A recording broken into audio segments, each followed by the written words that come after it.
Local Government Minister Haji Alima Mahama has ruled out the creation of new constituencies from the 38 new districts expected to be in place next year. The legal instrument seeking to create the new districts has been laid before Parliament, with a number of them expected to be elevated to the status of municipalities. 45 new constituencies were formed in 2012 when the last set of districts were created. Amidst allegations, it was designed to favor the then ruling NDC at the polls. But the local government minister said the Akufo-Addo-led administration has no such intentions. But the main criteria that we've adopted is the areas that we have identified as other new municipals or district assemblies are already constituencies. We have not created any district that will necessitate the creation of a constituency. The president has the mandate to create districts, municipalities, metropolitans, and the Electoral Commission creates constituencies. But the law is that you cannot have one constituency divided into two districts. So if we do that, it means that other area must be established as a constituency. So we have not done that. We have followed the existing constituencies. So districts that have two or more constituencies, some constituencies have been turned into districts, have been made districts, right? It will still be districts and still, for example, my constituency is Nalergo Gambaga. It's one district, one constituency. It's Mamprese district. And the district is 162,000. It could have been divided into two, but it is one constituency.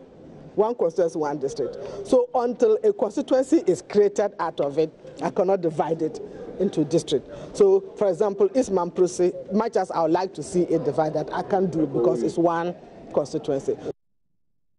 Haji Alima Mahama also assured the new districts to be created would not have to struggle with basic infrastructure such as offices, as adequate provisions have been made for them in the 2018 budget. The question is, now that we are creating the district, it's incumbent on government to establish the offices. So until the LI matures, we cannot start looking at the offices. But definitely, we've told some of the districts are aware, and they are preparing for that. And it's incumbent of government to create the offices, and we'll definitely do that. No, but just for clarity, in the 2018 budget, have provisions been made for these 38 additional districts when it comes to plans like the one district, one factory, and all the other plans that focus on district specific? Certainly, the provisions have been made. Definitely, it's one of the one district, one factory is government's priority program. So definitely, provision will be made for it in the budget. Yeah. So 38 more districts. Yes. Of course, when the 38 districts established, they've been part of the process before. It's not as if they were not within the process. If they have already developed some programs or some industries in that fact, they will just fall within. If they haven't, then it's time for them to put their act together and start thinking of developing their product for an enterprise or for an industry. Deputy Minority Leader James Savage says despite the expected hike in government's administrative cost, he is confident the move will accelerate local development.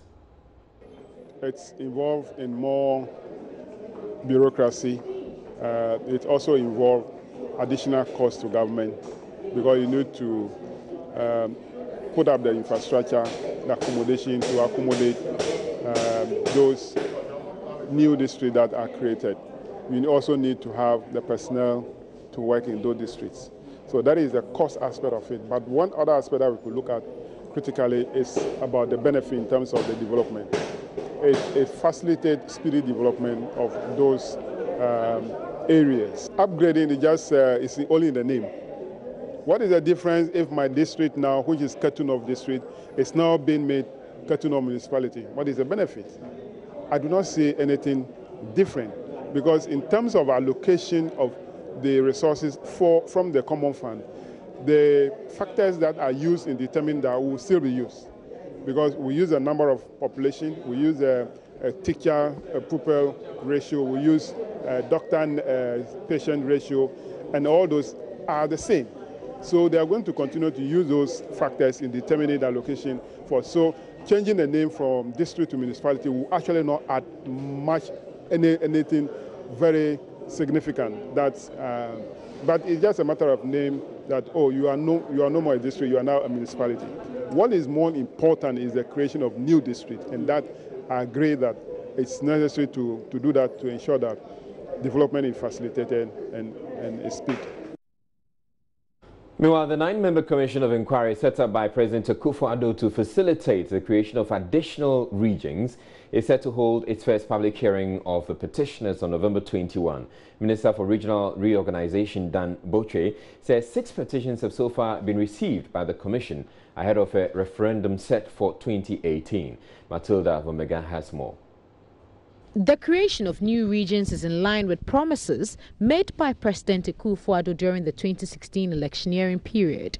Early this year, some chiefs and opinion leaders in Western, Volta, Brong-Ahafo and Northern regions petitioned the president during his visits to these areas.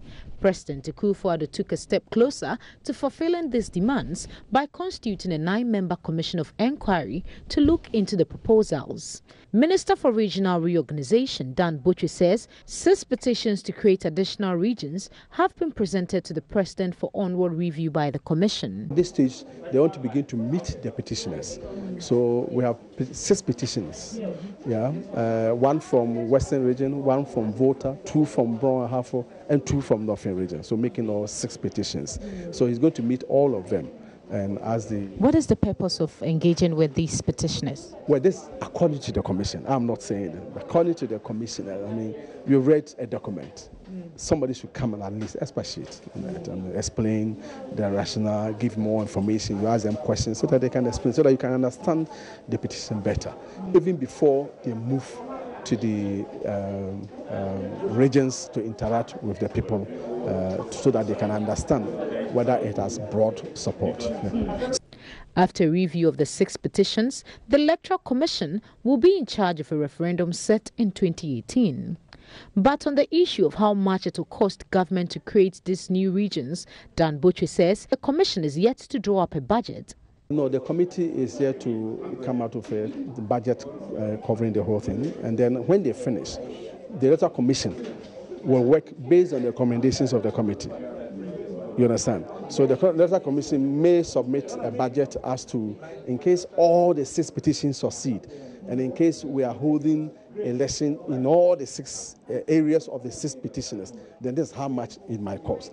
But what about if the commission finishes work and they say, well, based on our investigation, it's only 2. That is maybe we are recommending for such an action, or it's only 3 or 4. So it will differ. Yeah, but we expect the Electoral Commission, and they are aware of this program, to submit a budget for maybe maximum 6, but it may come down if they don't do all the 6. Yeah. The 9-member commission headed by retired Justice of the Supreme Court, S.A. Brobe, has 6 months to complete its review work. The minority in Parliament has described as confusing government's plan to provide more than 100,000 jobs for graduates next year under the National Builders Corps. Finance Minister Ken Ofori-Atta announced in the 2018 budget statement Wednesday that the new program will be housed at the office of the President. The minority says the plan is a duplication of other projects like the YEA. Deputy Minority Spokesperson on Employment Richard Kwashiga says government failed to deliver on its promises to provide jobs in the 2017 budget. It's my desire that they should succeed. It's my utmost wish that even they could create more jobs beyond 100,000 in the ensuing budget year. But I have my doubts because they have not indicated how they're going to go about it. Whatever you want to do must actually give us an indication of realism, how realistic it will be and all that. They don't seem to have indicated that, especially when in the previous budget they made mention of huge numbers. For instance, 750,000, through planting for food and jobs. And today they are even silent on it. The budget does not even talk about it at all. So you wonder whether what they're saying should be believed or could be trusted. But seriously, it appears to me numbers and figures are a bit dangled about in ignorance. National Builders Corps, we have the Youth Employment Program and all the other programs. Do you think that's a duplication, and we should probably have strengthened those programs instead of announcing this whole fresh Builders Corps program situated at the office of the president? That is why one sees, an abundance of confusion around all that government is talking about as far as job creation is concerned. The National Youth Employment Program also engages graduates, so that if indeed you have some other approach, why not fuse it into the YEA program, which in itself is backed by law, And so there is, a plethora of confusion on the part of this government. And it appears that they are driving us to nowhere. Should that program be allowed to stand, the Builders Corps program in particular? It's a program that we interrogate. It's a program, they've just talked about it. We will examine it. We want to know what mechanisms that they intend to use, how they're going to go about it. All these things will have to be thoroughly examined. Meanwhile, some senior high schools in the country say they are struggling to feed Form 1 students admitted under the Flashy Free SHS program. This, they say, is as a result of the failure of the National Buffer Stock Company to supply them food as agreed under the program. Odogono Senior High School is just one of the many schools contending with this challenge. There's more on the following agenda report put together by Joy News' Matilda Fomega. At the Odogono Senior High School, it is a daily struggle to provide food for the students. This 77-year-old senior high school located in Accra is contending with the challenge of feeding its students since the inception of the free senior high school policy. There are 2,673 students in this school. Headmistress of the Odogono Senior High School, who is also the national treasurer for the Conference of Heads of Assisted Secondary Schools, CHAS, Dr. Shine Fori says the situation is critical and needs government's urgent intervention. The challenge we have is the supply of foodstuff. Buffer Stock was given that responsibility to give us the non-perishable items, the merchandise, the cereals, etc. And they are not coming forth. So it's become a problem. For this 2 months period? Yeah, they are not coming. They are coming with little bits that don't even reach a day's supplies. And so what we are doing is we are using the Form 2, Form 3 students' foodstuff to feed the Form 1s. And our stock is depleted. So it's a big challenge we have now. It hasn't been easy. When you go out, some people in the hinterlands tell you they have not even received anything from the beginning of the year, the academic year. And it's a serious situation because we are feeding adolescent students. Those in the boarding house, they are taking 3 meals a day. The day students are taking 1 meal a day. It hasn't been easy. When you get to the dining hall, you realize that the Form 1 students in my school, they are more than half the population in the dining hall. So the question is, how are we feeding them? And we are only hoping that they would come quickly with the supplies. Else it can create problems for running the school. Have you reported this issue already? Yes, it's a known thing. Yes, it's a known thing, because we are to be reporting regularly on how things are going in the schools. And we were given the numbers of the people to call at the Buffer Stock. Yesterday, for example, my matron came to me and I called the operator at director of operations at Buffer Stock. I called and called, I didn't get him. But with what you have in store, is this something that can take you for the rest of the period? How can that take us through? That is the challenge we are having. It cannot take us to the end of term. As at now, we have difficulties. So how are you surviving? So we are only waiting for some change to come. We have written to DG that this is what is going on, and we need an immediate intervention in this matter so that the schools don't run down. and we are waiting to get a response quickly from him. Would you describe this as an emergency situation for the school? Should I? I really don't know how to describe it. But we need immediate intervention, which across the country, we all need that quick intervention. Before the commencement of the policy, the school's administrators were responsible for contracting food suppliers. Under the free SHS policy, the National Buffer Stock Company is the sole supplier of food to the various high schools. It's been 2 months since the inception of the policy, but some schools are yet to get their supplies. Beyond feeding students, the school is also dealing with infrastructural issues. My class, we are about 46, but the desks are few. Even some are even pairing. So I urge that we should get more desks. And also in my dormitory, the space there is also very small. I hope if they can extend it for us. This situation is hampering academic work. Headmistress Dr. Shinofori and her staff are trying very hard to manage the challenges in the school. We do not have enough classrooms for them, and then enough monodesks for them. So in the classroom, some are sitting 2-2, and that does not augur well for academic progress. Critics of the free SHS policy have always argued that the quality of education at this level will be sacrificed with its implementation. Until government takes urgent steps to deal with these challenges, they might just be proving their critics right. For Joy News, Matilda Pomaga, Accra.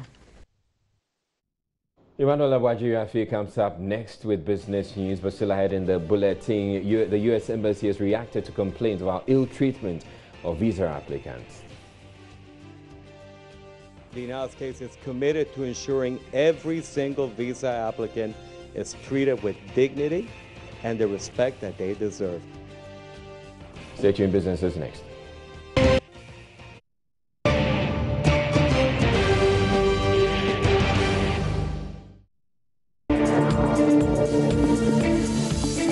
Hello, good evening to you. Time now to bring you some business news updates on the news. Now, the Energy Ministry is insisting that the proposed electricity tariffs reduction would not impact negatively on the sector. Finance Minister Ken Ofori-Atta in the 2018 budget disclosed that government will be asking the Public Utilities Regulatory Commission, PURC, to consider reducing electricity tariffs between 11 and 21% depending on the consumption patterns of users.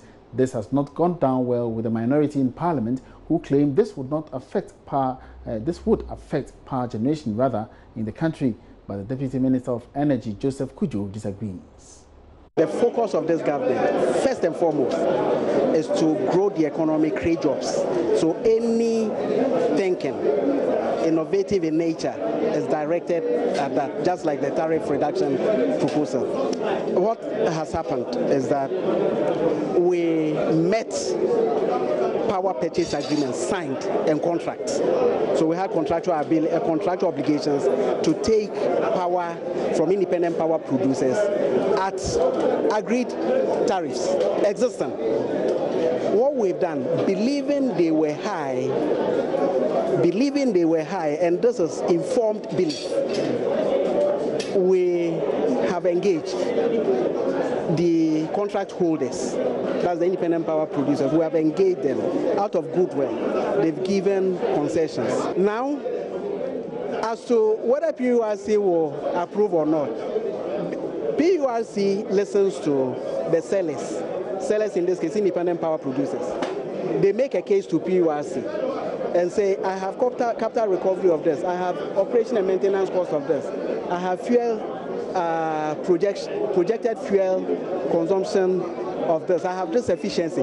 They present this to PURC, and PURC, looking at their case, approves a tariff for them. So if we, the President, leading in this charge through his Minister of Energy, comes to sit down with the independent power producers to make a case to them, and they agree that they will look at the capital recovery, they will look at O&M costs, they will look at the various components, and indeed you have reached that agreement with them, then I how would you want PURC to behave? Meanwhile, energy expert and executive director of the Kumasi Institute of Technology and Environment, KITE, Ishmael Ejukumene, has been exploring the implications of the tariff reduction on government and other related developments. I spoke with him earlier via Skype on the marketplace.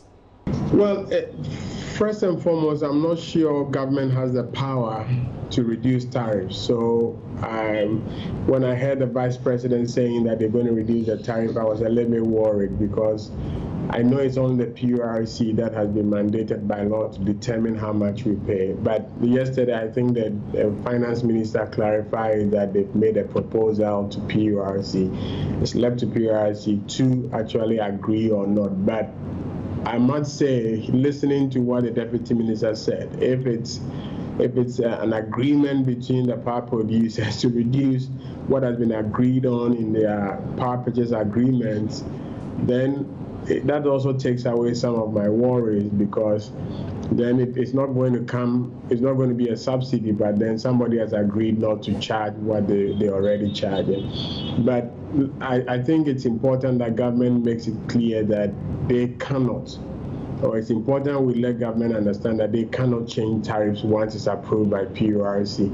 And I believe the government itself will never want to introduce subsidies into a sector that we're already struggling to clear 2.4 billion debt that is already hanging around our necks, and we've just issued bonds. So if it's not going to be subsidy and it's as a result of a realization that the cost of generation has come down mainly because probably we have more gas, then I'm a consumer at the end of the day, I should be happy. But if it's just like giving me some relief, which I'm going to have to pay for it later on, then I think we shouldn't be excited about that. We should all make sure that the reduction is coming about as a result of reduction in power, cost of generating power, and not a subsidy or not an administrative or executive fiat coming from the Flagstaff House.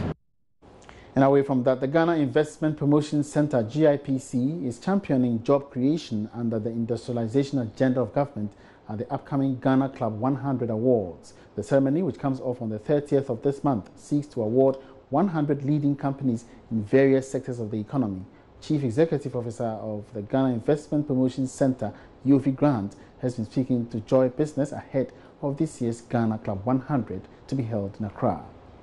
As government continues to strengthen policies to support its industrialization agenda, the Ghana Investment Promotion Center is soliciting support for the agenda and for this year's Ghana Club 100 Awards. Under the theme Industrialization, a tool for job creation and accelerated economic development, the GIPC hopes to channel more efforts of indigenous firms to engage in manufacturing. Yofi Grant is the Chief Executive Officer of the Ghana Investment Promotion Center. This year's theme is Industrialization, a tool for job creation and employment creation in the economy. Of course, we all know about the dynamic policy initiative of One District, One Factory, and how it will democratize the economy and create jobs all over the country. We think that industrialization is the quickest way to bring in wealth to our people in the country. And of course, the president is very clear that the structure of the economy needs to change. From one of which is only about the export of raw materials and resources to one of value added and processing, which we believe will bring greater value to our economy and our exports and wealth to our people. Launched in 1998, this year will be the 16th edition of the Club 100 Awards. The AGI Industrial Summit and Exhibition entered day 2 on Thursday. Several industry players have been exploring best ways to benefit from government's industrialization agenda. The Ghana Industrial Summit and Exhibition is aimed at linking foreign industrialists with local entrepreneurs in Ghana. Here's more in this report. As you can see behind me, several exhibitors have displayed their goods and services as, they cash into the benefits of today's program. It's not just today, it started yesterday actually. It's a 3-day event which is going to see the local industrial players converge and meet up with the, foreign ones as they find out the best practices that they could adopt, especially as government restarts its industrialization agenda. The AGI Industrial Summit and Exhibition has brought several local players in the manufacturing sector. At day 2 of the event, exhibitors expressed general satisfaction over AGI's resolve to link local industries with foreign ones to boost their productivity. This is actually my first time of attending an AGI exhibition, and I'm very impressed because we have around especially heads of institutions, CEOs coming around, and since most of them are the decision makers. I'm very happy that AGI has done this summit because they are encouraging made in Ghana goods, and I hope they continue doing this.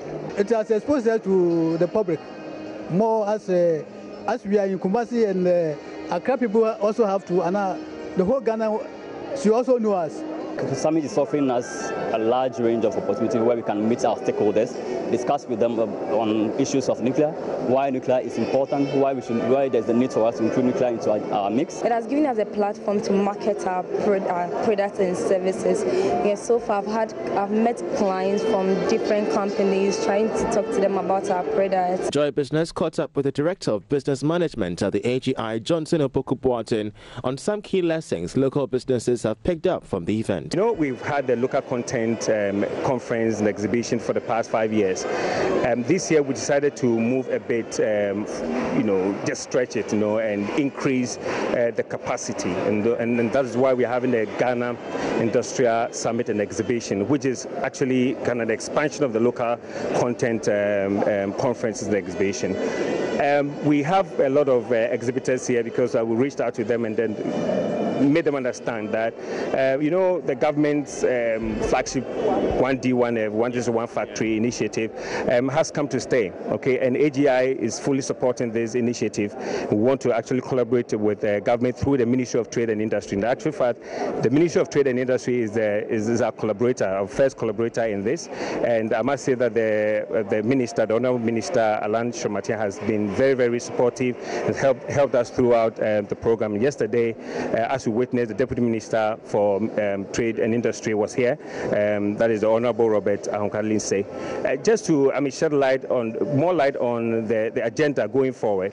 And we are trying to bring all the businesses in Ghana together to let them know that this is a flagship program that we can tie into and grow small businesses into medium businesses and medium businesses into large enterprises. And the agenda is to ensure that we create jobs. Okay, so if we can have businesses employing more than 1,000, you can imagine what that would mean for the teeming graduates who complete school and they are not having jobs to do. So in a nutshell, we are trying to drive or help government drive the 1D1F agenda by pulling in all these stakeholders. And I know the theme for this summit is boosting Ghanaian industrial growth through global partnerships. And that is why probably as we have our chit chat, you'll get to know the foreign interest that came in to support this particular program. Yeah. Speaking of the foreign interest, we do know that the Catalonia Trade and Investments has also, expressed interest so far. But help us understand the key issues that have, popped up in wake of this very event today, and of course that of yesterday as well. Okay, so basically, SMEs would want to know more about the 1D1F project and how they can benefit, okay, out of that. Questions are ranging from how we're going to be financing this 1D1F, and the AGI has actually spearheaded this 2 billion Chinese loan, the facility that we've talked about so far, and going forward, what is going to happen into the next year. Yesterday's budget actually was a budget that actually moved the discussion further, okay, as to how we're going to be rolling this one out into the coming year. For businesses and as you go across, the point is that they need an enabling environment to actually grow, all right? And I have said that coming for exhibitions like this, you should be looking at primary sales per se, but you should be looking at the medium term and then long term, and that is why the foreign participants are here. The 3-day event is in collaboration with the Catalonia Trade and Investment Center. And that's all by way of business tonight. Many thanks for watching. My name is Emmanuel Abuaji Riafi. For more business news, log on to myjoyonline.com/business. Have a good evening. Now, vehicle spare parts dealers at Abosokan here in Accra say they are not directly benefiting from tax reliefs announced by the Finance Minister earlier this year. During the presentation of the 2017 budget, Finance Minister Ken Ofori-Atta announced a tall list of taxes government intended to abolish, including import duty on specific vehicular parts. Joy News' Maxwell Agbagba has been interacting with some dealers who say they are yet to enjoy the reliefs. Still paying the taxes, and even if some of us, we are not, the reason whether we are not feeling it as it's supposed to be is it's not all of us that can go to port. Only a few people can import goods, and we are retailers. If only the few people, those who can come in with the goods, they are about 10 or 100 people. And with the retailer, we are more than them, meaning those who are bringing the goods will enjoy that taxes. We at Abosoka's retailers, we are not benefiting anything from that.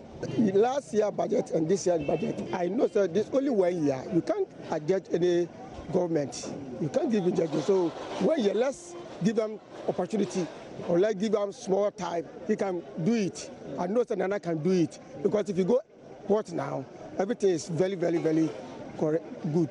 Everything is going well. Because our Excellency Vice President has told us that if you go harbor, you spend more time. It is going well. See, I cleared my container only last week. Only 4 hours. Container is out. Wow. Yes. Is it because of the paperless? Yes, that paperless is going well. Okay. It's very, very, very good idea. So I will support the government to do it. Because only 1 year, you can't judge him. Let's give it about 1 or 2 years. He can deliver. The U.S. Embassy has committed to ensuring the visa applicants are treated with dignity and respect. It follows complaints by the general public about the disregard for applicants by the embassy. Interacting with journalists in the Joy News newsroom on his first media tour, the newly appointed public affairs officer of the embassy, Roberto Quiroz II, stated the embassy remains committed to that cause. The embassy also stated that the U.S. Diversity Visa Lottery Program has not been scrapped yet. Visa applicants have always complained about the way they are treated at embassies.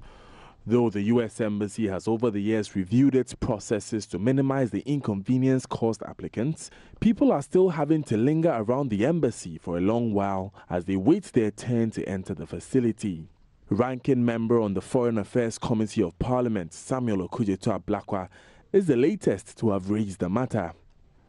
Asked about the situation in the Joy newsroom, Roberto Quiroz II says the embassy is committed to ensuring applicants are treated well. The United States is committed to ensuring every single visa applicant is treated with dignity and the respect that they deserve. It is our commitment to you, the Ghanaian public. Visa applicants are required to pay between 704 Ghana cedis and 1,166 Ghana cedis as visa processing fees, even though in some countries the fees are charged only successful applicants. The press attaché at the embassy, Sarah Steele, however, says there is no plan to review this. When someone applies for a visa and pays the visa fee, they're paying for a service. And that includes the overhead costs of the staff who process those visas and everything that goes into processing a visa application. So, and if you look at around the world, that's sort of standard practice even here in Ghana, that when you apply for a visa and pay that fee, what you're paying for is the fee for processing the visa. Regardless of whether or not the visa is issued, there's still the processing that goes into it, the computers that process the visa, the staff that process the visa, the actual facility. And so, yeah, when Ghanaians apply for a visa and pay that fee, it's for the service that's being provided. The two were part of a delegation from the embassy who paid a courtesy call on the management of multimedia and got an opportunity to tour the studios. The new public affairs officer was full of praise for the excellent work done by the media group and urged the staff to continue to shine the light. This is a house of freedom. The media houses of Ghana are the houses of freedom that hold governments accountable, that promote citizen participation in political discourses. How do we strengthen our democracies? American democracy, Ghanaian democracy. How do we best fight corruption? How do we best fight human trafficking? How do we best promote investments that invest in human beings and in families and raising children, jobs for men and women who want to work, who need to work? That's what's done right here. That's what Ghana promotes. And last but not least, it has been said that Ghana is an example for Africa. Remember, former presidents Clinton, Bush, and Obama had come here, and they highlighted the great promise that Ghana holds for the whole continent. And it is so true, and it will be possible through the efforts of men and women here in this newsroom and other Ghanaian newsrooms, and especially promoting the empowerment of women and girls, thanks to women journalists doing their job each day. U.S. President Donald Trump had in a tweet after a recent terror attack in New York indicated he would want to do away with the diversity visa lottery program, which grants a path to UN citizenship for over 50,000 people each year. But officials from the embassy say Ghanaians seeking to take advantage of the program can still do so, as it is yet to be scrapped.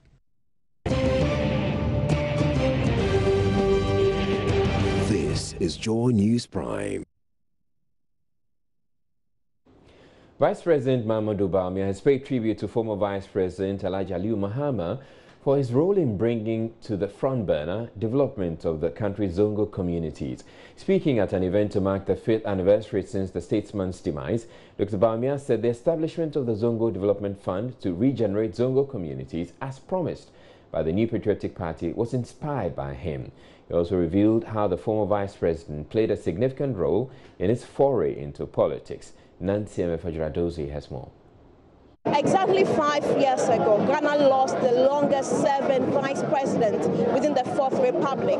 Today, members of government, people in the opposition, friends, family are here to remember the good works of Dr.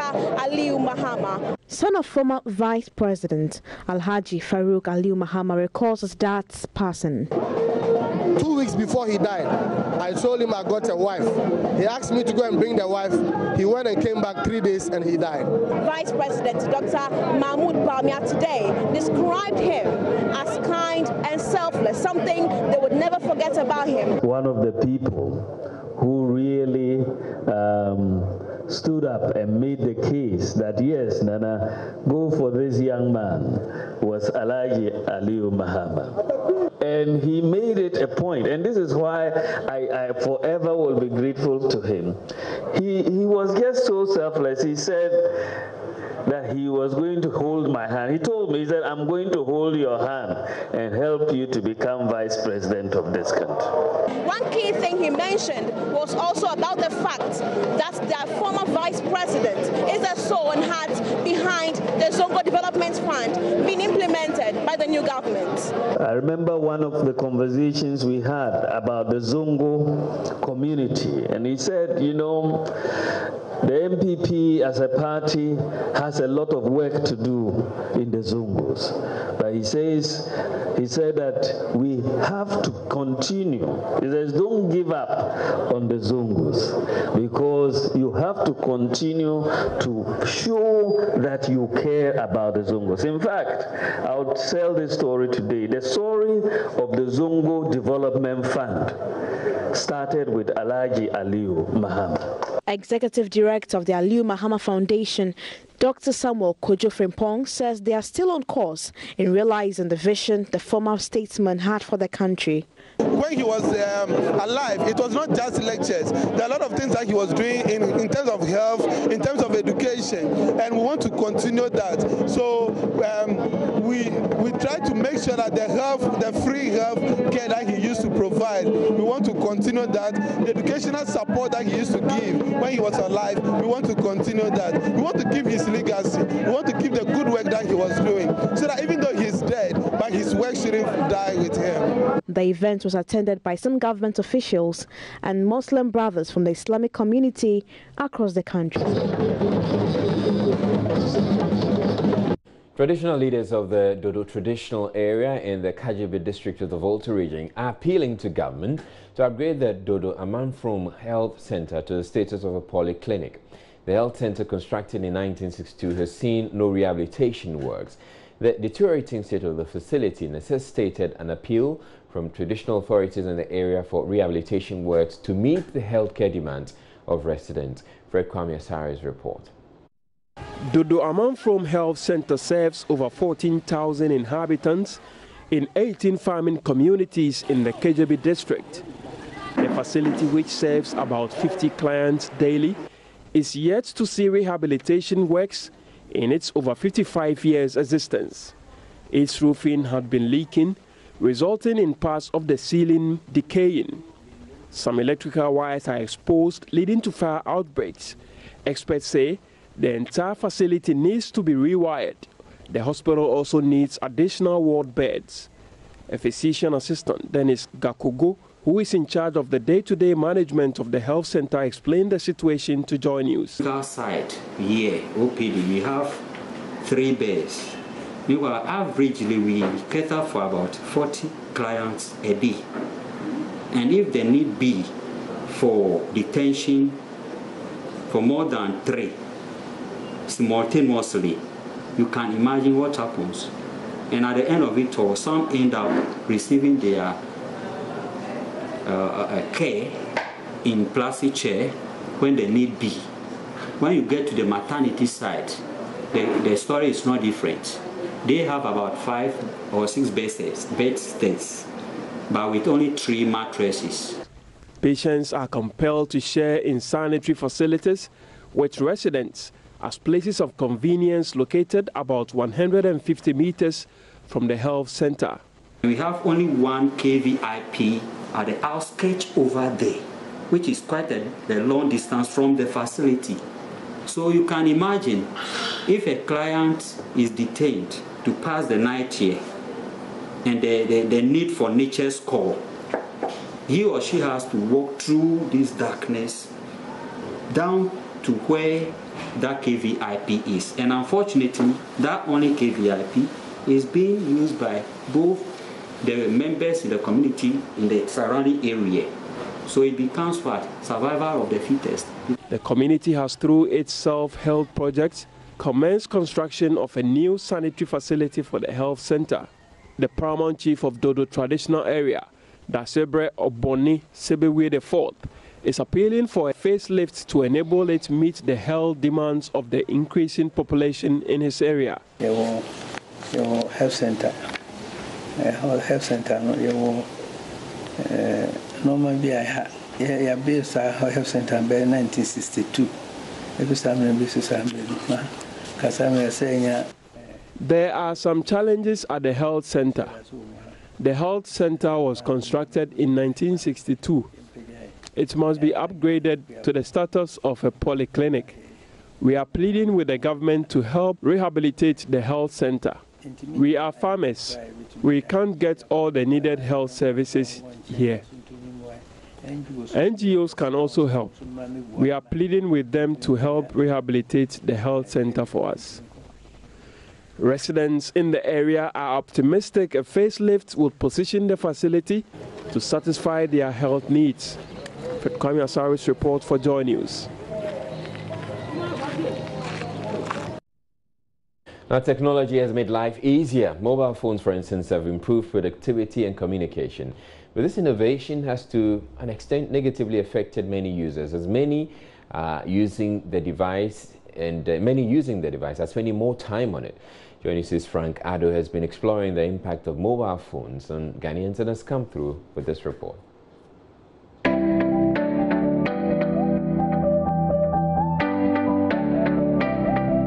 The mobile phone was first produced by a Motorola researcher, Martin Cooper, in 1973.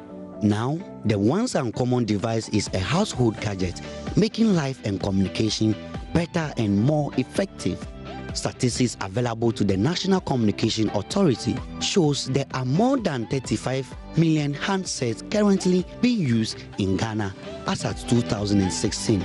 One worrying trend is the addiction to this device by Ghanaians. Actually, I've been staying on my phone for about 3 hours, sending SMS to customers. I make some research on my own with the phone. The phone is my life. If the phone is my phone is off, I don't feel I don't feel comfortable always, you see. So my phone helped me a lot. Maybe sometimes I might be lonely. The phone, that will prevent me from my lonely situation. Of late, phone has become, let's say, it has been part of my life. I think for every 3 or 5 minutes, I check. I turn to my mobile phone when I have phone calls. But hence, when I'm on a busy schedule, I put it off. Because of a lot of reasons, I stay on the mobile phone, maybe for entertainment, maybe for research purposes. So I have various reasons for staying on my mobile phone, and I think I use my mobile phone about 18 hours a day. Looking at the global village today, phone is the easiest computer device that can be used to connect people all over the world. So with anything other, if you have a phone, you have everything, because you can use your phone for researches and other academic works, just as the computer. So if the computer is not readily available, you can apply or substitute the phone for the computer. Some users agree, despite the mobile phone being a great companion, it can wreck homes and affect productivity at work. I remember at a point in time, immediately I come to work, I want to switch on my Wi-Fi. I want to know all the things that have gone on. And you plan your day. You come to work, and before you realize you are on WhatsApp, you want to answer all the calls, you want to answer all the messages. At a point in time, I realized it was affecting my productivity. So I came to the realization that I need to discipline myself to use this phone. And when I decided to do that, I realized my productivity towards work has also changed. So it all boils down back to self-discipline. That's made us more, in fact, better liars, more adulterous, worse flirtatious. We have become something else as human beings. We have come to love the virtual persons on phone than our couples. Married people get into their homes when they have to spend time with their family after a very long day's work, and you find the husband on phone on one corner and the wife also lying another place on phone, and children don't know who to help them even in their homework. Between the two of them, they hardly talk because everybody is fixed on another person on the other side of the phone, and communication, which the phone is supposed to aid, is now being broken by the same phone.